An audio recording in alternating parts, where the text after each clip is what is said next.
არტარია, უკვე სილქნეტის და კავკასუს ონლაინის მომხმარებლებისთვის.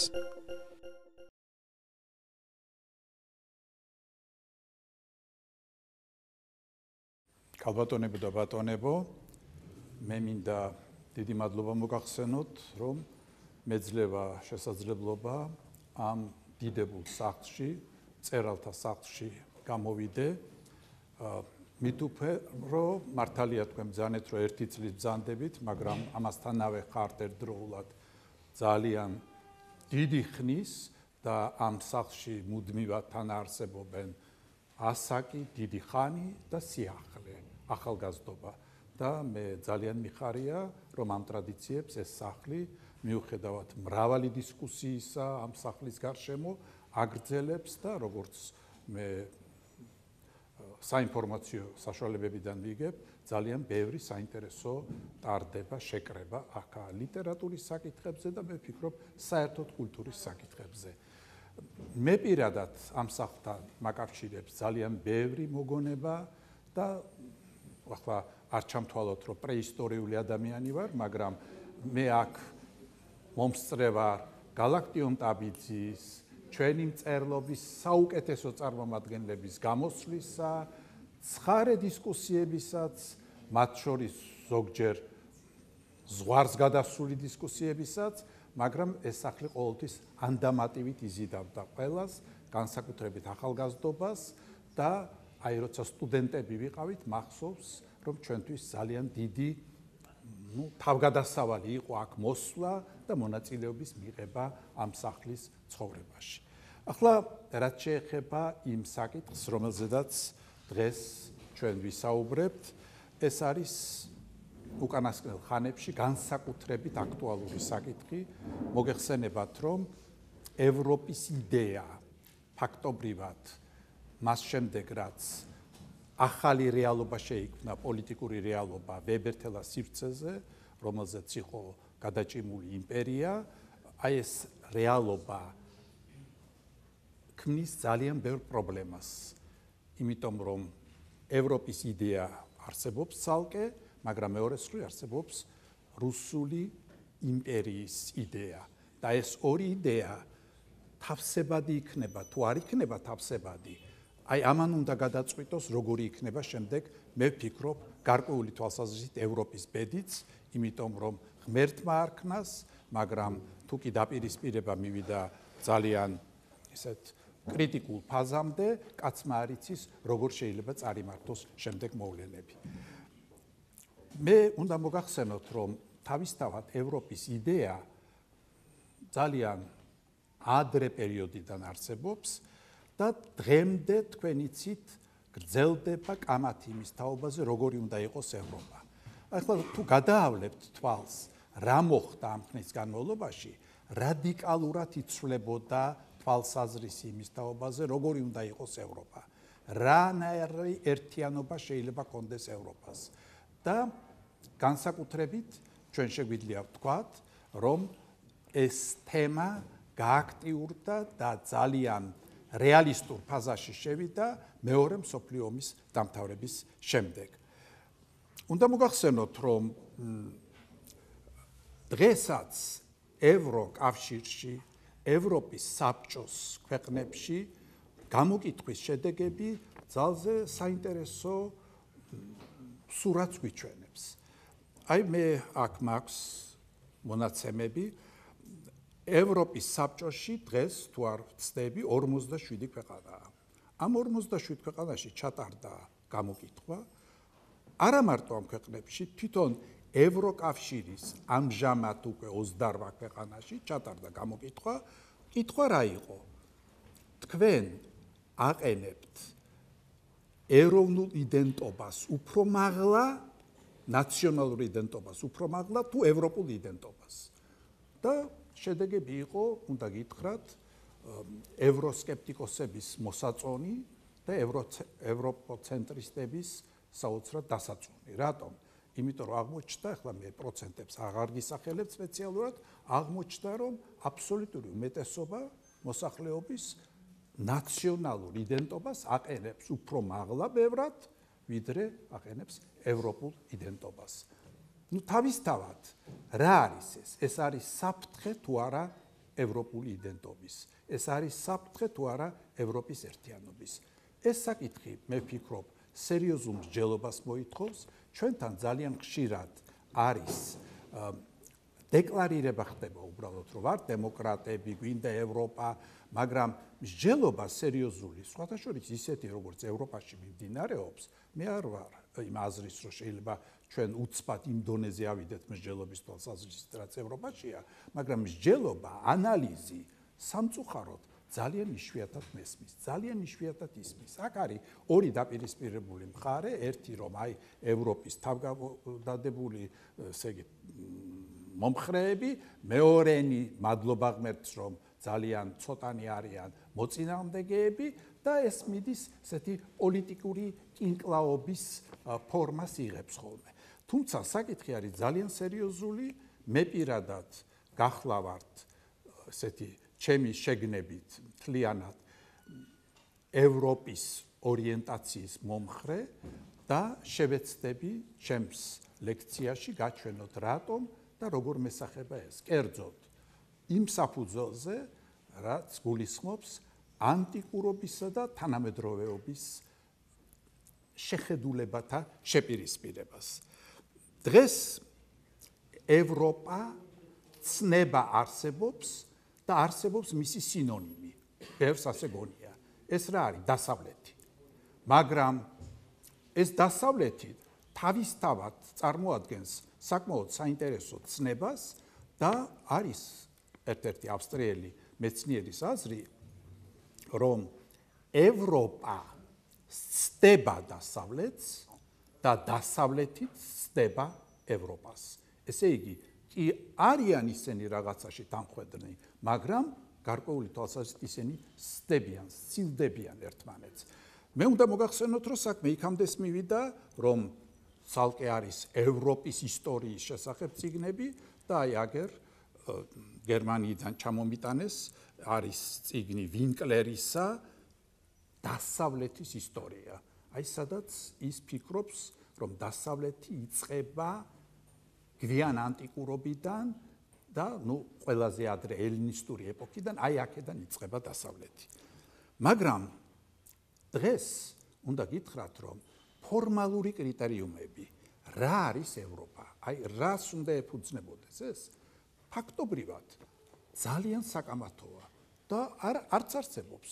იმიტომ რომ ჩვენ ახლა დღეს გვექნება შესაძლებლობა ვნახოთ, რომ სხვაგვარად ესმოდათ ეს საკითხი შუა საუკუნეებში, სხვაგვარად ესმოდათ რენესანსის ეპოქაში, მაგალითად ახალ ევროპაში პირველ ევროპელს ერაზმუს როტერდამელს ეს ესმოდა თავისებურად, შემდეგ მოდის სხვადასხვა ეპოქა, ესე მე-20 საუკუნის დასაწყისში იყო ერთნაირი წარმოდგენა ამაზე და შემდეგ მეორე მსოფლიო ომის შემდეგ ძალას იკრებს უკვე სრულიად განსხვავებული წარმოდგენა და 2000 წლის შემდეგ ფაქტობრივად პირველად მოხდა ჩამოყალიბება იმ მახასიათებლებისა, იმ ღირებულებებისა, რაც კვლევართა გარკვეულ ნაწილს მიაჩნია ბაზისად ამ ევროპულობის.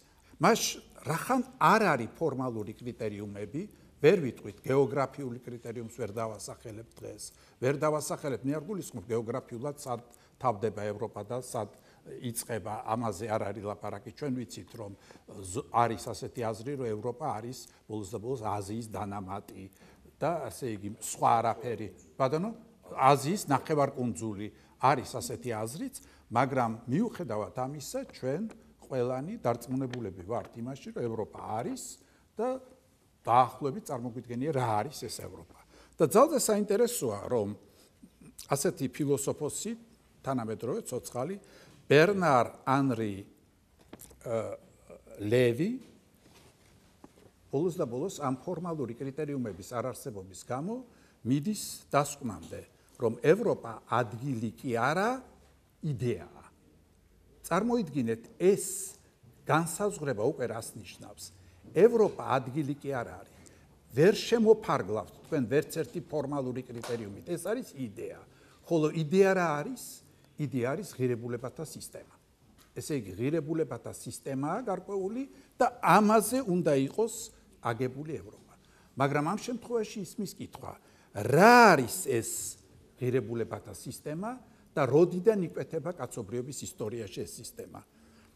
ხომ აშკარაა, რომ ცნების დონეზე ევროპა ეს ცნება ანტიკურ სამყაროში იქნება საბერძნეთში, ამაზე აქ არ შეიძლება ორი აზრი კონდეს და მაინც ბევრ თქვენგანს ალბათ უყვირს. კი, მაგრამ ეს ასეა, მაგრამ რატოა მეცნიერებაში კამათი საიდან იწყება ევროპა? ზოგი იწყებს ამას რომის იმპერიიდან, ზოგი იწყებს კაროლინგური რენესანსიდან, ზოგი პირიქით ამბობს, რომ კაროლინგური რენესანსის რეალობები რო არ დანგრეულიყო, ევროპა ვერ განვითარდებოდა. ზოგს მიაჩნია, რომ ძირები რენესანსშია და ასე მოდიან ფაქტობრივად მე-20 საუკუნემდე და ყველაზე უფრო ცინცხალი რაც შეიძლება იყოს, ეს არის მეორე მსოფლიო ომის დამთავრება. აი აქედან იწყება ევროპა. და ჩვენ შეგვიძლია ვთქვათ, რომ ამ შემთხვევაში იცვლება რადიკალურად წარმოდგენა იმ ბაზისზე, რაც ქმნიდა ევროპის ერთიანობას. ჩვენ შეგვიძლია ვთქვათ, რომ შუა საუკუნეებში ევროპის ერთიანობას ფაქტობრივად ძირითადად ხელმძღვანელობდა ეკლესია. რატომ? იმიტომ რომ ერთადერთი ინსტიტუტი იყო, რომელიც იყო ქრისტიანობის ბაზაზე საერთო ევროპული ინსტიტუტი. შემდეგ ჩვენ ვიცით რა ხდება. 1054 წელს ხდება გათიშვა. კათოლიკური წავიდა ცალკე და მართლმადიდებელი ცალკე. ამ გათიშვის შედეგად რა ხდება? ევროპაზე წარმოდგენა ვიწროვდება და ფაქტობრივად დასავლეთ კათოლიკური ევროპა ხდება, თუ შეიძლება ასე ითქვას, ევროპის პატრონი ერთგვარად. მე მინდა გითხრათ, რომ ეს გრძელდებოდა ძალიან დიდხანს და მხოლოდ იოანე პავლე მეორემ 80-იან წლებში თავის ორ გამოსვლაში ფაქტობრივად მოხსნა ეს აზრი ეკლესიის დონეზე, თუმცა ამ შემთხვევაში უკვე ეკლესია ასე ვთქვათ, დიდი პოლიტიკისთვის აღარ თამაშობდა არავითარ როლს, მაგრამ მაინც ეს ძალიან საჭირო იყო, მან თქვა, რომ კირილე და მეთოდე არიან ევროპის პატრონები და მათი წვლილი ევროპული ერთიანობის ჩამოყალიბებაში ძალიან დიდია, ძალიან დიდი მნიშვნელობა აქვს. ჭკვიანი კაცი იყო, მოგეხსენებათ, პაპი რომის და მან ფაქტობრივად ამითი აი ის წინააღმდეგობა, რაც არსებობდა ამ საკითხში, რომ არის კი ეს მართლმადიდებლური ევროპა, ნამდვილი ევროპა თუ არ არის, თუ ამაზე კურატორობა და პატრონობა ძირითადად რომის ფუნქციაში უნდა შედიოდეს, აი ეს საკითხი გარკვეულად მოიხსნა და დაკარგა აქტუალობა, მაგრამ დაკარგა აქტუალობა სხვა მიზეზების გამოც, რაზეც მოგახსენებთ. ახლა ისმის კითხვა, რატომ არის ზოგი წინააღმდეგი იმაზე, რომ საბერძნეთიდან იწყება ევროპა? რატომ? რაშია საქმე? რა არგუმენტებია აქ? ხო აშკარაა, საბერძნეთიდან ევროპას ახსენებენ, საზღვრებსაც ადგენენ. რაშია საქმე? ჩემის აზრით საქმე ეფუძნება გაუგებრობას. ეფუძნება გაუგებრობას რატომ? ამოდიან რა პრინციპიდან? როდესაც შეიქმნა ევროპის ერთიანი ევროპის იდეა, მაშინ საბერძნეთი ჯერ არ იყო. ასე რომ ერთიანი ევროპა რას გულისხმობს? სახელმწიფოები არის და ეს სახელმწიფოები ერთიანდებიან ერთი კუდის ქვეშ. საბერძნეთში ევროპას რო ამბობენ, ამას არ გულისხმობენ. მაგრამ ეს იყო მანამდე, სანამ მივიდოდით იმ აზრამდე, რომ ევროპა ადგილი კი არ არის და რაღაცა სახელმწიფო, ეს არის იდეა, ხო? მაშინ დგება საკითხი, თუ ეს ასეა, ეს არის ღირებულებათა რაღაცა სისტემა, როგორც მოგახსენეთ. მაგრამ ეს ღირებულებათა სისტემა როდის არსებობდა, როდის წარმოიქმნა? და აი ჩვენ შევეცადოთ გავყვეთ ამ ხაზს და რასაკვირველია, ეს ხაზი გვინდა თუ არა გადაგვიყვანს ანტიკურობაში. რატომ? იმიტომ რომ ამ ხაზს რომ თვალი გავადევნოთ, ამისათვის საჭირო არის ფაქტობრივად გავიხსენოთ რა იყო. და უნდა გითხრათ, რომ აი აქ უკვე მივდივართ იმ მომენტამდე, რაც შეიძლება ჩავთვალოთ ევროპული იდენტობის ერთ-ერთ უმთავრეს გამსაზღვრელ ნიშნად. ეს რა არის? ეს არის დღეს ძალიან აქტუალური ტერმინი მეხსიერების კულტურა. რას ნიშნავს მეხსიერების კულტურა? როდესაც ადამიანს, საზოგადოებას უჩნდება სურვილი აი ის რაც იყო დაიმახსოვროს, ის რაც იყო გადაიტანოს, თუ შეიძლება ასე ითქვას, ფიქსირებულ რაღაც სისტემაში, წერილობით იქნება თუ ზეპირი, ამას არ აქვს მნიშვნელობა და ფაქტობრივად შეინახოს ეს ისტორია. მე გაგახსენებთ, რომ უკვე ჰომეროსიდან იწყება ესა. ჰომეროსთან ჩვენ გვაქვს არაერთი ვრცელი გენეალოგია, რომელსაც გმირები გადმოსცემენ. აი, ჩემი წინაპრები ვინ იყვნენ და ახასიათებენ, ჩვენ ვიცით, რომ ზოგიერთი არის 5 საფეხურიანი გენეალოგიაც კი. არაერთი ეს ადგილია. გარდა ამისა, ილიადაში და ოდისეაში მიყვანილია, თუ შეიძლება ასე ითქვას, რაღაც ფეტიშიზაციამდე ლამის, ის რომ ადამიანი რომ გარდაიცვლება, რაღაცა საფლავი უნდა იყოს, თუნდაც ნიჩაბი ჩაასო, მაგრამ ხსოვნას ინახავდეს მისას. მე გაგახსენებთ საოცარი ის არის ოდისეაში ელპენორი. სრულიად არაფრის მოქმედი გმირი, რომელიც დათვრა და გადმოვარდა კირკესთან კუნძულზე მეორე სართულიდან კისერი მოიტეხა. და აი ოდისევსი ვერ შენიშნეს, იმდენად შეუმჩნეველია. და ეს ოდისევსი მიდის, რომ სულებს შეხვდეს კიმერიელთა ქვეყანაში და ხედავს ამ სულების იმაში, აი მის სული ელპენორი ტრიალებს იქ და ეკითხება, რა გინდა შენ როგორ მოგვასწარი აქაო? და ისე უნდა როგორ მოგასწარით? მე აი ესეთი ამბავი მომივიდა, მაგრამ ერთს გთხოვ.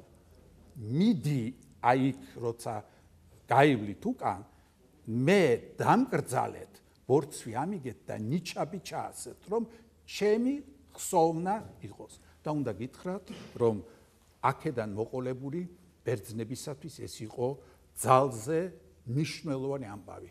ხსოვნის შენახვა, იმის გადმოცემა, რაც იყო და ჩვენ ვიცით, ეს უკვე ბერძნულ ისტორიოგრაფიაში მიდის თავის იმ სიმაღლემდე, რომლითაც ცნობილი არის ბერძნული ისტორიოგრაფია. აქ ბევრი ჩემი კოლეგა ზის და დამეთანხმებიან, რომ ჰეროდოტესთან რომ არის უკვე ის რომ იმისთვის წერმე ამ ისტორიას, რომ არ მიეცეს დავიწყებას ის, რაც ელინებმა მოიმოქმედეს, რაც ბარბაროსებმა ომები რაც იყო, აი ამისთვის წერ ამ ისტორიას და მიაქციეთ ყურადღება, პირველად ჩდება, თუ შეიძლება ასე ითქვას, სურვილი გადმოიცეს მთელი მსოფლიოს ისტორია, ჩემ თვალსაჩინოში მომხდარი მთელი მსოფლიოს ისტორია და ჩვენ ხედავთ, რომ ამ ისტორიაში მოქმედი გმირები, ფიგურები არიან არა მარტო ესეთი ბერძნებთან დაკავშირებული ადამიანები, არამედ სულ სხვა ქვეყნების და ამიტომ არის, რომ ამ თვალსაზრისით ჰეროდოტეს ისტორია ესოდენ მნიშვნელოვანია, ვთქვათ, იგივე საქართველოს ისტორიისათვისაც, კოლხეთის ისტორიისათვისაც, კავკასიის ისტორიისათვისაც და ბევრი სხვა ქვეყნის ისტორიისათვის.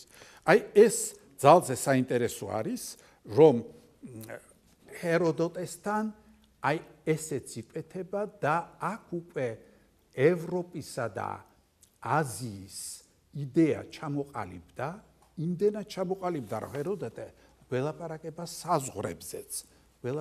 საზღვრებზე და დისკუსიაზეც, რაც ამ შემთხვევაში არსებობს. ჩვენ ვიცით, რომ თვითონ ჰეროდოტე თავის აზრს მკვეთრად არ აფიქსირებს, მაგრამ აზრი როგორია, რომ იყო დღევანდელ დონთან საზღვარი, იყო ფაზისთან საზღვარი, რომ იყო ფაზისის ერთი ნაპირი აზიაში და მეორე ნაპირი ევროპაში იყო და იყო სხვა მოსაზრებებიც, მაგრამ ფაქტი ერთია, იყო ასეთი მოსაზრებები და ეს რაზე მეტყველებს?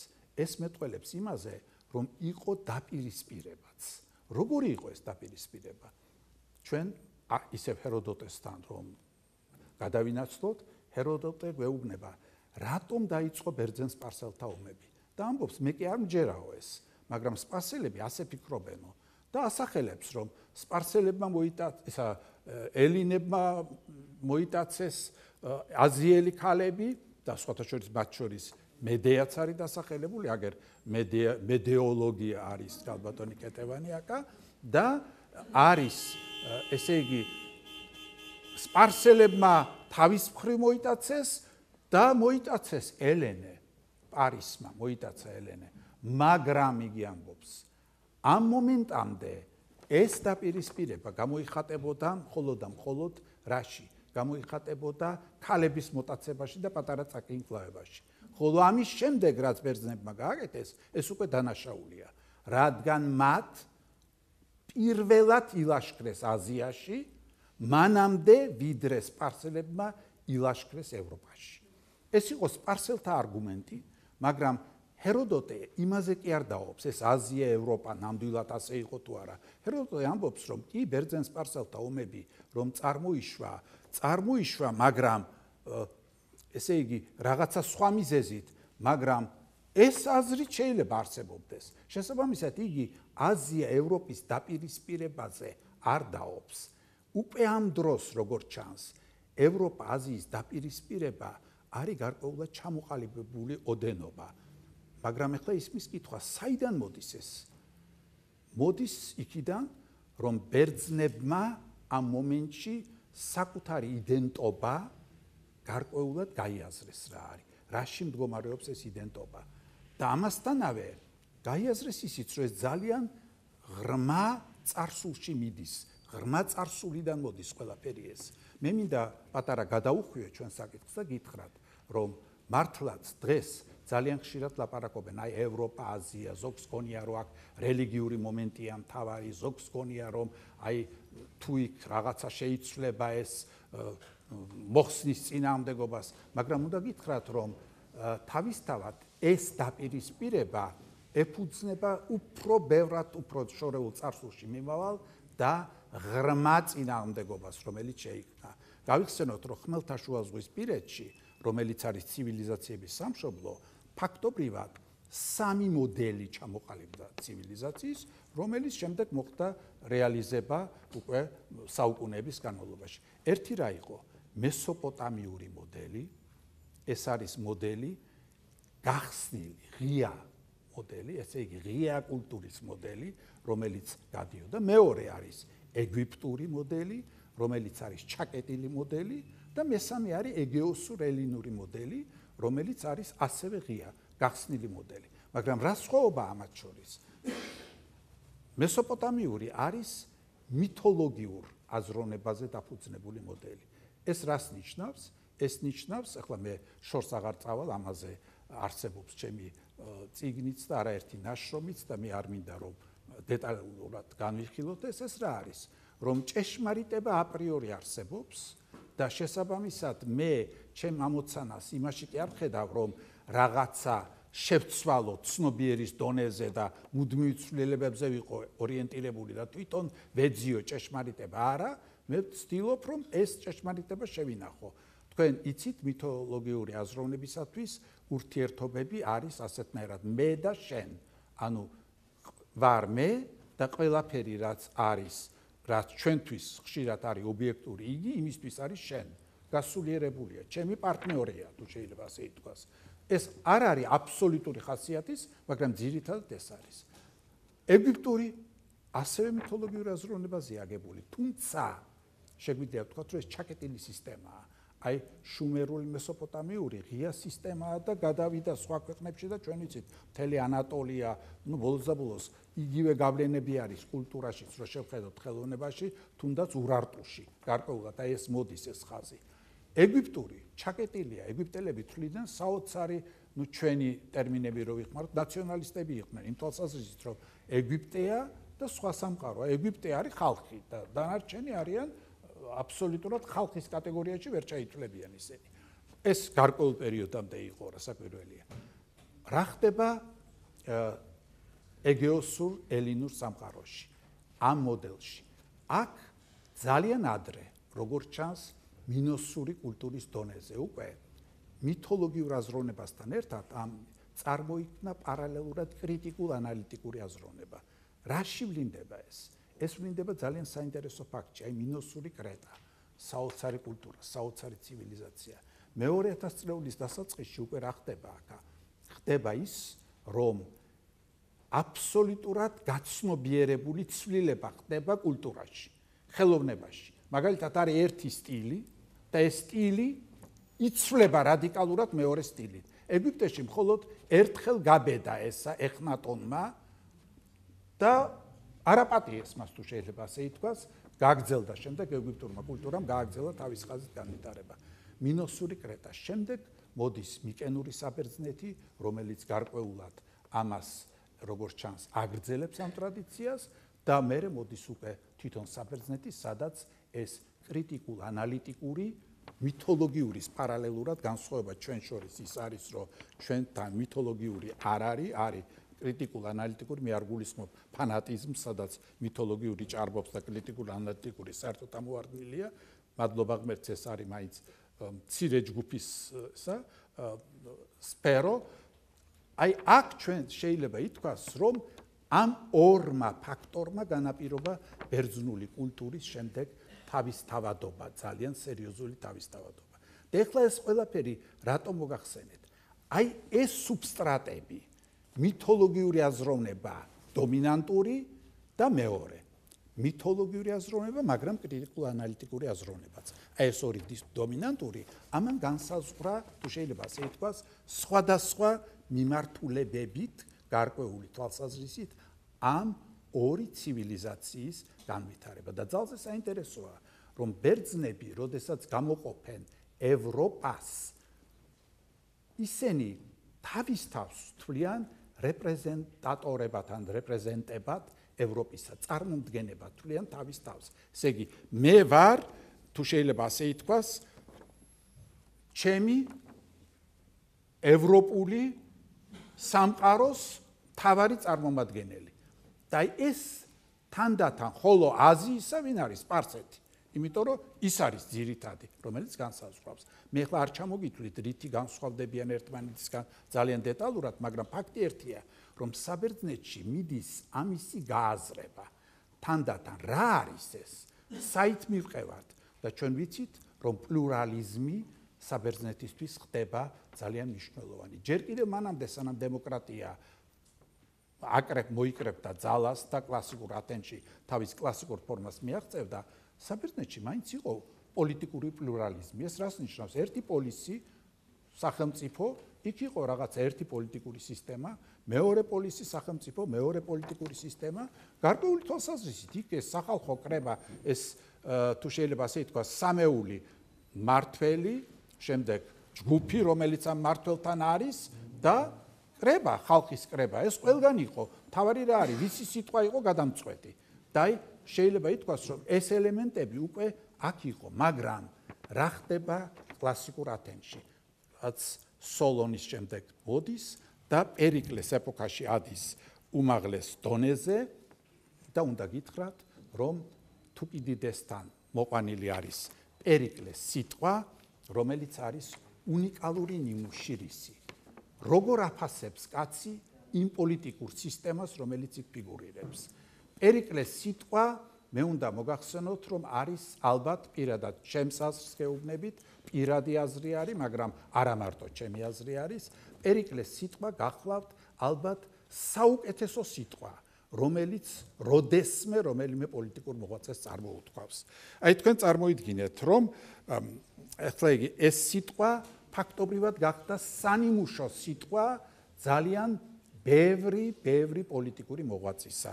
თქვენ ალბათ იცით, ბევრმა თქვენგანმა, რომ 1863 წელს გეტისბურგში, როცა გამოვიდა აბრაჰამ ლინკოლნი, ესე იგი მან ფაქტობრივად მიუხედავად იმისა, რომ თავის ავადმყოფობის გამო მან ძალიან მოკლე სიტყვა თქვა, ეს სიტყვა ფაქტობრივად ძალიან დიდი გავლენის ქვეშ იყო აი ამ პერიკლეს სიტყვის. ბუში ძალიან ხშირად მიმართავდა ამ სიტყვებს. ევროპის კონსტიტუცია რომ შეიქმნა ჟისკარ დესტენმა, იქ ჟისკარ დესტენის მონაწილეობით ეს პირველი ფრაზა, რასაც ის ამბობს, რომ ჩვენთან უმეტესობა მართავს და არა უმცირესობა, ეს პერიკლეს სიტყვა ამას მერე გვექნება ამაზე კიდევ ლაპარაკი, ამითი დაიწყო კონსტიტუცია ჩვენი, ეს არის დემოკრატია. ამითი დაიწყო, მაგრამ მერე ჩათვალეს, რომ ეს ფრაზა უნდა ამოეღოთ, რადგან მრავალ სხვადასხვა ინტერპრეტაციას იწვევდა ამ პერიკლესთან შეხმიანება და უნდა მოგახსენოთ ისიც, რომ 1944 წელს, როდესაც არის ფაქტობრივად მეორე მსოფლიო ომის ბოლო წელი, 1944 წელს და გამოვიდა ზოგი მონაცემით 45-ში, ეს არის კარლ პოპერი, მე-20 საუკუნის ერთ-ერთი უდიდესი ფილოსოფოსი, რომელიც იყო ავსტრიულ-ბრიტანული ითვლება ფილოსოფოსად, იმიტომ რომ ავსტრიაში იყო, შემდეგ ფაშიზმი რომ ადის, ასე ვთქვათ, აღმავლობას რომ განიცდის, იგი ტოვებს ავსტრიას, მიდის ჯერ ავსტრალიაში, შემდეგ გადადის ბრიტანეთში. და ეს აქვეყნებს ძალიან საინტერესო წიგნს, რა ქვია ამ წიგნს? ღია საზოგადოება და მისი მტრები, ასეთი არის.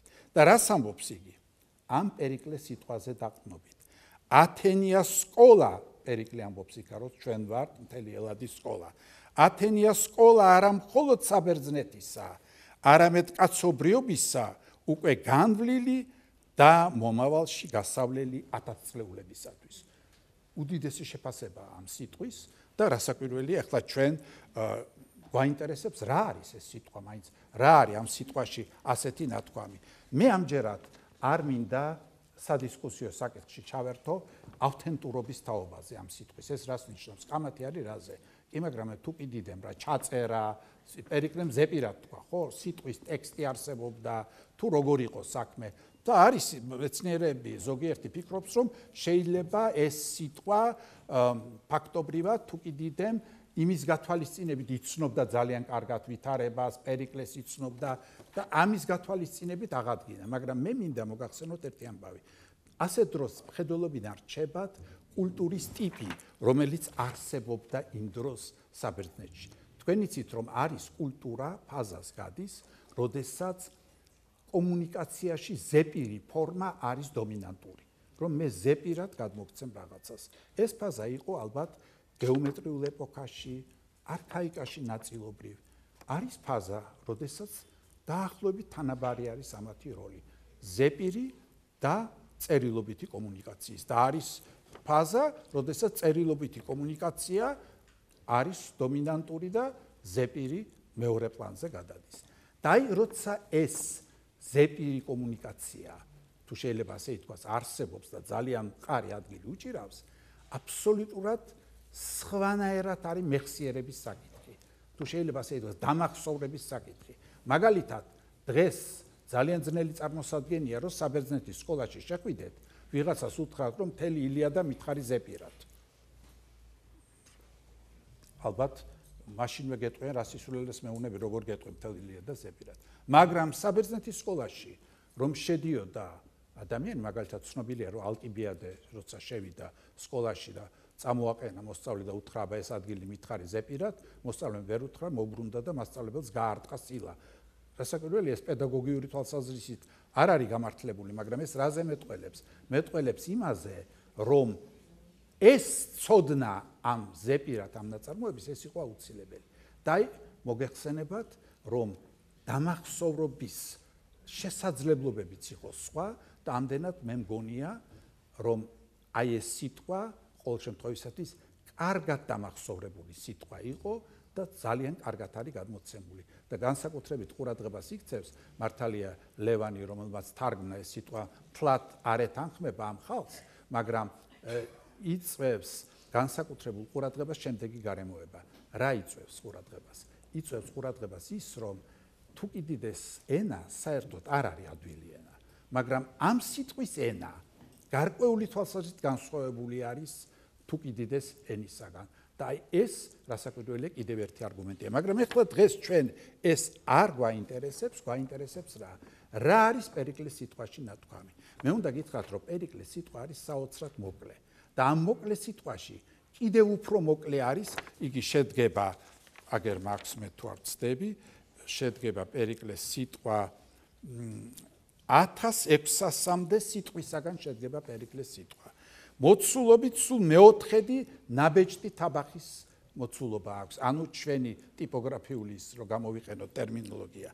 და აქ არის ათენის დემოკრატიის ძირითადი ნიშნები წარმოდგენილი.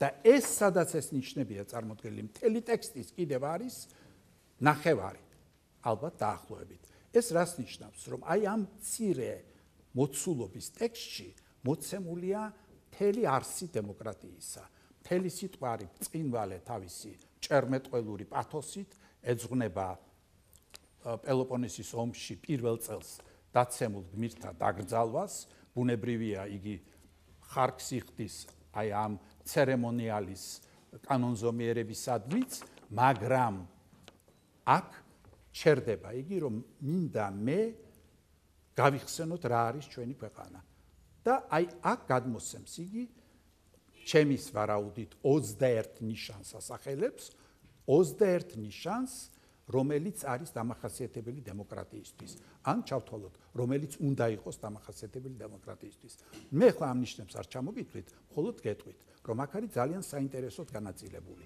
როგორი უნდა იყოს დემოკრატიული საზოგადოება დემოკრატიულ სახელმწიფოში მეორე როგორი უნდა იყოს პიროვნება დემოკრატიულ სახელმწიფოში და როგორი უნდა იყოს თვითონ სახელმწიფო და მე მინდა აქ ძალიან მოკლედ გადმოგცეთ მას როგორი უნდა იყოს საზოგადოება მისსავე მიერ მიღებული კანონების მოშიში და არ დამშვები რომ ისინი ვინმემ დაარღვიოს მეორე დაუწერელი ანუ მორალური კანონების მტკიცედ დამცველი და მათი დამრღვევის საზოგადოებრივად გამცველი მიაქციეთ ყურადღება რომ დაუწერელ კანონებს რასაც ჩვენ ხშირად უდიერად ვეპყრობით იგი ძალიან კაცრად იცავს ემანსიპირებული და სულიერი მომზადების იმ დონის მქონე რომ შეძლოს არჩევანის გაკეთებისას იმოქმედოს სახელმწიფო ინტერესების შესაბამისად შემდეგი მამაცი და მზადყოფი აუცილებლობის შემთხვევაში დაიცვა საკუთარი თავი მეხუთე განურჩეველი ადამიანის კონებრივი მდგომარეობისადმი და უპირატესობის მიმცემი ადამიანის სიკვდილისა და ცხოვრებისეული გამოცდილებისათვის ესეც ძალიან არსებითი არის და შემდეგ საღი განჯისა და სიტყვის თავისუფლების დამცველი შემდეგ როგორი უნდა იყოს პიროვნება სხვა მოქალაქეების თანასწორი უფლებების მქონე პიროვნული თავისუფლების მქონე სახელმწიფო საქმეებში ჩართული პროფესიონალი რაღაც სფეროში და ამით პიროვნული დამოუკიდებლობის მომპოვებელი შემდეგ საკუთარი აზრის მქონე და მისი საჯაროდ გამომთქმელი განათლებული სულიერად მდიდარი კანონის მორჩილი სიმდიდრის პოზიტიური მოღვაწეობისათვის გამომყენებელი და შემდეგ როგორი უნდა იყოს სახელმწიფო გარანტი დემოკრატიის დაცვისა გახსნილი ან ღია დღევანდელი ტერმინოლოგიით რო ვთქვათ უცხოელთათვის მიღწევების ურთიერთგასაცნობად და ცოდნის მისაღებად საზოგადოებრივი და პიროვნული ინტერესების ჰარმონიაში მომყვანი მეგობრების შემწეობის გაცემით მიაქციეთ ყურადღება ამას და არა შემწეობის მიღებით მომპოვებელი მეგობარი იმით კი არ უნდა მოიპოვო რომ ესე იგი მივიღო მისგან რაღაც არამედ რომ მას მივცე რაღაცნაირად გავცე შემდეგ საჯაროობის გარანტი მოქალაქეთა თავისუფალი დროის სათანადო შინაარსით შევსებაზე მზრუნველი ქვეყნის გაუმართლებელი მილიტარიზაციისაგან თავის შემკავებელი ეს ძალიან საინტერესო მომენტია რადგან ის თვლის რომ არ შეიძლება რომ სულ სამხედრო იმისთვის ემზადო მზად უნდა იყოს საერთოდ მაგრამ გადაჭარბებული მილიტარიზაცია არ არის საჭირო ეხლა რომ ჩვენი ტერმინები გამოვიყენოთ რასაც არაერთი მეცნიერი აკეთებს რას ქადაგებს იგი დემოკრატიის ცენტრალური ორიენტირებია მისთვის თავისუფლება თანასწორობა კანონმორჩილება თავგანწირულობა ზედპარტიულობა მიაქციეთ ყურადღება გახსნილობა ღიაობა ავტოკრატია ანუ თვითკმარობას გულისხმობდა საზოგადოებრიობა საყოველთაო ჩართულობა ამ პოლიტიკურ ცხოვრებაში ინდივიდუალიზმი პლურალიზმი მულტიკულტურალიზმი ეს ძალიან საინტერესოა რომ იგი ამბობს რომ ღია უნდა ვიყოთ და ჩვენ სხვებს შემდეგ სეკულარიზმი არსად აქ ლაპარაკი არ არის ღმერთები მიუხედავად იმ საათენში უამრავი რიტუალი ტარდებოდა არაფერი არ არის სეკულარიზმი სწრაფვა მშვიდობისაკენ მზადყოფნა ომისათვის ამასთანავე და საზოგადოების ემანსიპაციაზე მზრუნველი მე პირადად ძალიან მომწონს მისი ასე ვთქვათ ის გამოთქმა როცა ის ამბობს რომ გვიყვარს მშვენიერება გამორჩეული უბრალოებით და სიბრძნე განაზებულობის გარეშე. არის მშვენიერი ნათქვამი და ალბათ ვინც კულტურას იცნობს საბერძნეთისა კლასიკური ეპოქის დამეთანხმება, რომ ამაზე ტევადად არსის გადმოცემა კლასიკური ხელოვნების სულის შეუძლებელი იყო. და ჩვენ შეგვიძლია ვთქვათ, რომ ამის გამკეთებელი თუ შეიძლება ასე ითქვას, როცა გარდაიცვალა ეპიდემიას მსხვერპლი გახდა პერიკლე, ძალიან ცუდად წავიდა ათენის საქმე. ეს რას აჩვენებს? აჩვენებს პერიკლე დემოკრატიის სიძლიერეს, მაგრამ აჩვენებს კიდევ ერთი. კარგია დემოკრატიული ინსტიტუტები ყველაფერი, მაგრამ სულ ცოტა ერთი ჭკვიანი კაცი მაინც არის საჭირო. იმიტომ რომ სხვა შემთხვევაში შეიძლება ეს ყველაფერი დაირღვეს, რადგან დემოკრატიას აქვს თავისი სიზუსტე. და ძალზე საინტერესოა, რომ პლუტარქოსი ჩვენ გადმოგცემს პერიკლე არის ერთ-ერთი საუკეთესო ბიოგრაფია, რომელიც მას დაუწერია და გვეუბნება ასეთ ამბავს.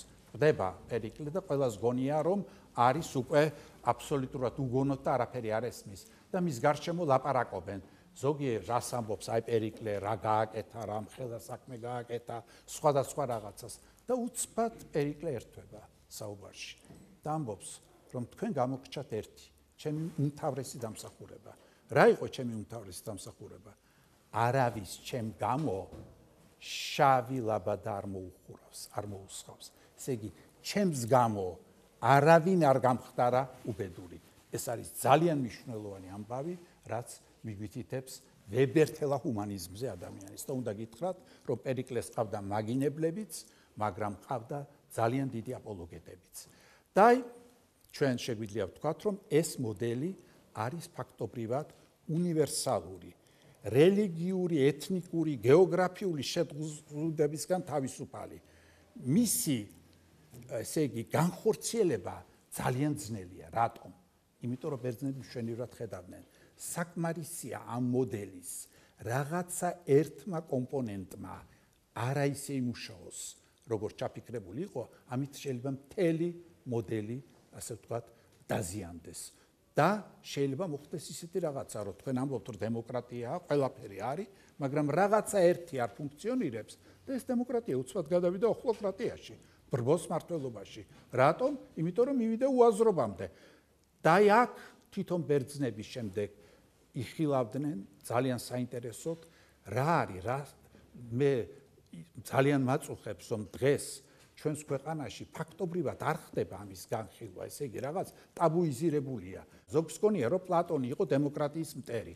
არა, დემოკრატიის კრიტიკოსი იყო, მაგრამ განა სოკრატემ, რომლის პირითაც ის ამბობს, დატოვა ათენი, განა სოკრატემ, რომელსაც სიკვდილი მიუსაჯა ათენის სასამართლომ, არ შეეძლო წასვლა, მაგრამ იგი რას ამბობს, როდესაც იქ ათენელებსაც უნდათ, რომ წასულიყო იმ სასამართლოს, როგორღაც ეს ცოდვა მოეშორებინა თავიდან, მაგრამ რას ამბობს?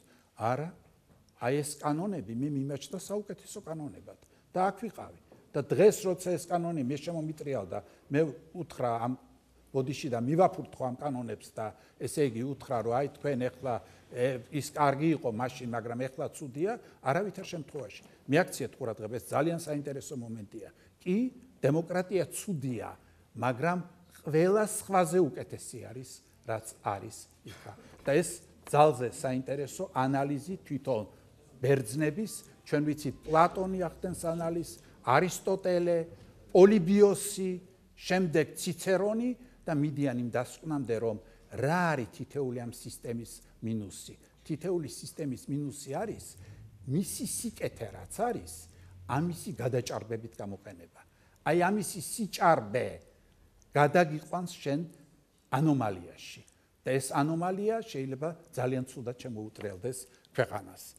და შეიძლება ითქვას, რომ მივიდნენ დასკვნამდე, რომ ჯობია იყოს შერეული სისტემა, ეხლა მე სამწუხაროდ არ მაქვს შესაძლებლობა ვთქვა, რასაც გარკვეული რამდენიმე საუკუნის განმავლობაში რომის იმპერია მისდევდა და ახორციელებდა და ეს ამ ბალანსმა, როცა ეს როგორც კი გადაჭარბება იქა, რაღაცა სხვა შერეული სისტემიდან ის ახდენს იმის დაბალანსებას, საკმაოდ დიდხანს გააძლებინა რომის იმპერიას. თქვენ იცით, რომ შუა საუკუნეებში ევროპის იდეა გაუთავებელ ომებში იხრჯობოდა. აი პირდაპირ იხრჯობოდა ამ ომებში. ერთიანი ევროპის იდეა მე-10 საუკუნიდან კიევის რუსეთის მონათვლის ეპოქიდან თითქმის მთელი ევროპის რეგიონის შეიძლება ასე ითქვას დამფარველ ქრისტიანული ეკლესიის ერთ-ერთი თუ შეიძლება ასე ითქვას ის გახდა მიზანი რომ რაღაცნაირად ოღონ რელიგიის ფარგლებში.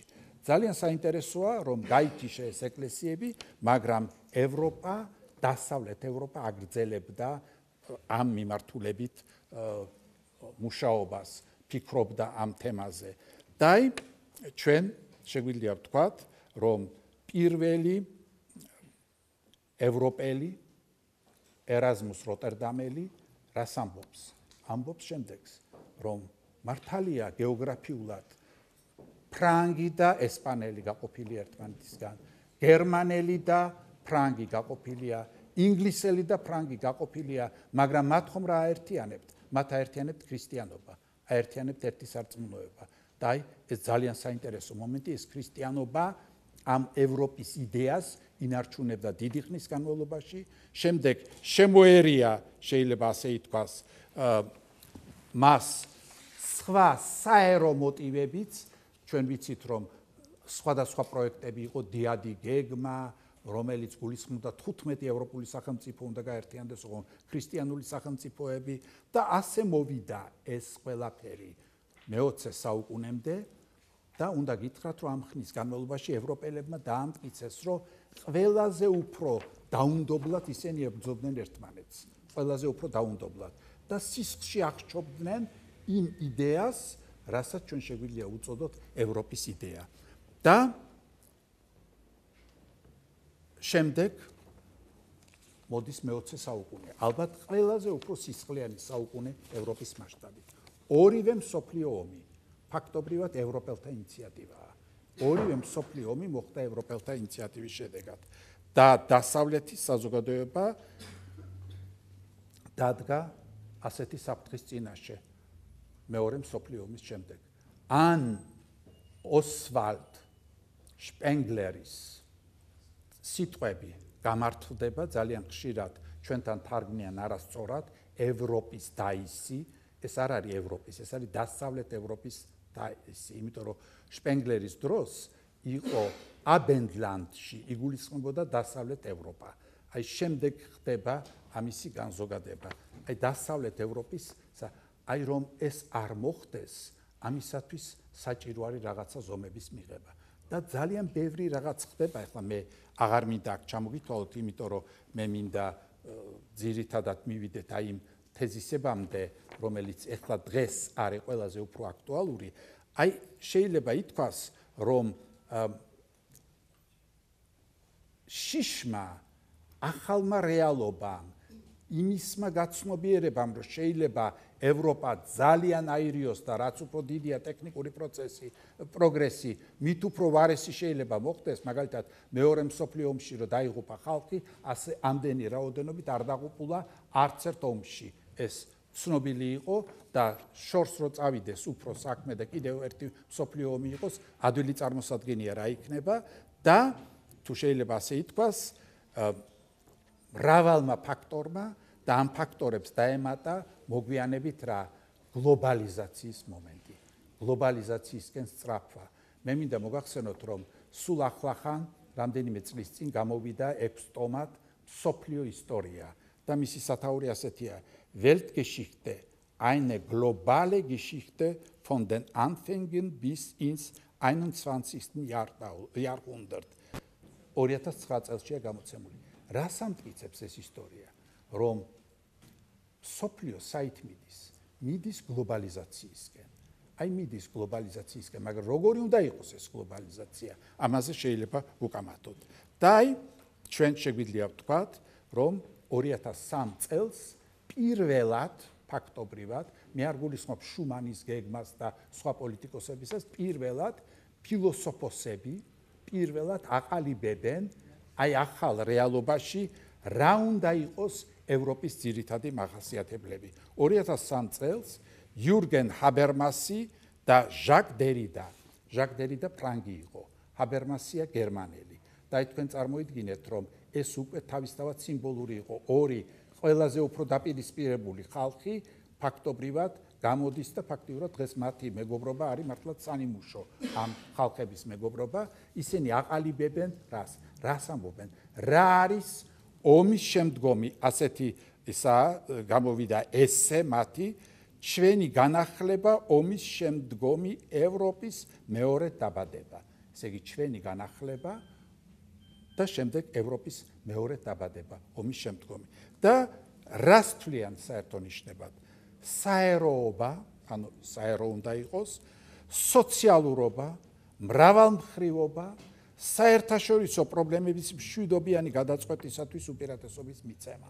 და აი 2010 წელს ჯონ მაკკორმიკი გამოსცემს წიგნს ევროპეიზმი და 2013 წელს და იგი აფართოვებს ამ რაოდენობას ამ ნიშნებისა 2013 წელს აქვეყნებს სტატიას დროა ბურუსი გაიფანტოს რატომაა ევროპა ჩვენთვის მნიშვნელოვანი და აი აქ სხვათაშორის ამ სტატიაში განიხილავს რა არის ევროპის სისუსტეები და რა არის მნიშვნელობა და რომ ევროპა ძალიან მნიშვნელოვანია და აყალიბებს შემდეგ რა ძირითად შტრიხებს მშვიდობისაკენ სწრაფვა სამოქალაქო ხელისუფლება კოსმოპოლიტიზმი კომუნიტარიზმი არ შეგეშალოთ კომუნიზმი არ არის კომუნიტარიზმი ეს რა არის ბალანსი პიროვნულსა და საზოგადოებრივ ინტერესებს შორის შემდეგ კოლექტივისტური საზოგადოება კოლექტივისტური არა კოლმეურნეობებს არ გულისხმობს სახელმწიფო ეკონომიკის განვითარების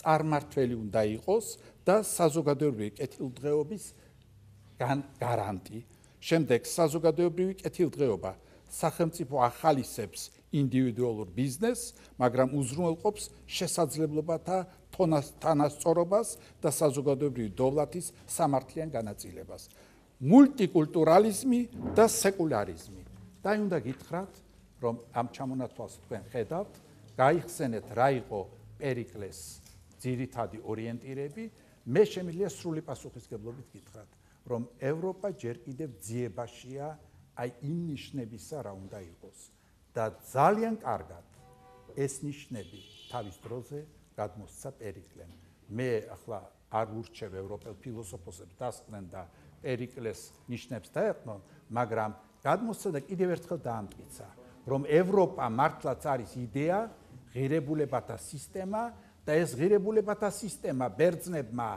თავის მაგალითზე როგორც ევროპის ძირითადი წარმომადგენების მაგალითზე ძალიან კარგად წარმოაჩინეს და კიდევ ერთი საკითხი რომლითაც მე მინდა დავასრულო ჩემი ლექცია დღეს საკითხი დგას აღმოსავლეთით გაფართოება ევროპისათვის კარგია თუ ცუდი და მე უნდა გითხრათ რომ ვინც ფილოსოფოსია და მუშაობს ყველა ამბობს რომ ეს არის კარგი რატომ იმიტომ რომ დასავლეთ ევროპა ჩაკვდება ეკონომიკური ფეტიშიზაციის საჭირო არის სიახლე როცა რაღაცა სიახლე ხდება აი მაშინ იბადება რაღაცა ახალი და აღმოსავლეთ ევროპა ეს რა არის ეს არის ნაწილი ბებერთელა იმპერიის დანგრევის მისთვის ყველაფერი ახალია რაც ხდება და ეს ამ სიახლეს ფაქტობრივად მოაქვს თვითონ ევროპაში სიახლე რადგან იმისთვისაც ეს ახალი ხდება და ევროპისათვის ეს იქნება ძალიან დიდი განვითარება ასე რომ მე მინდა გითხრათ ჩვენ მივისწრაფით ევროპისაკენ მაგრამ არ ჩავთვალოთ რომ მივისწრაფით იმიტომ რომ ეს მხოლოდ ჩვენი ინტერესია ეს არის აგრეთვე ევროპის ინტერესი ნება მომეცით ამით დავამთავროთ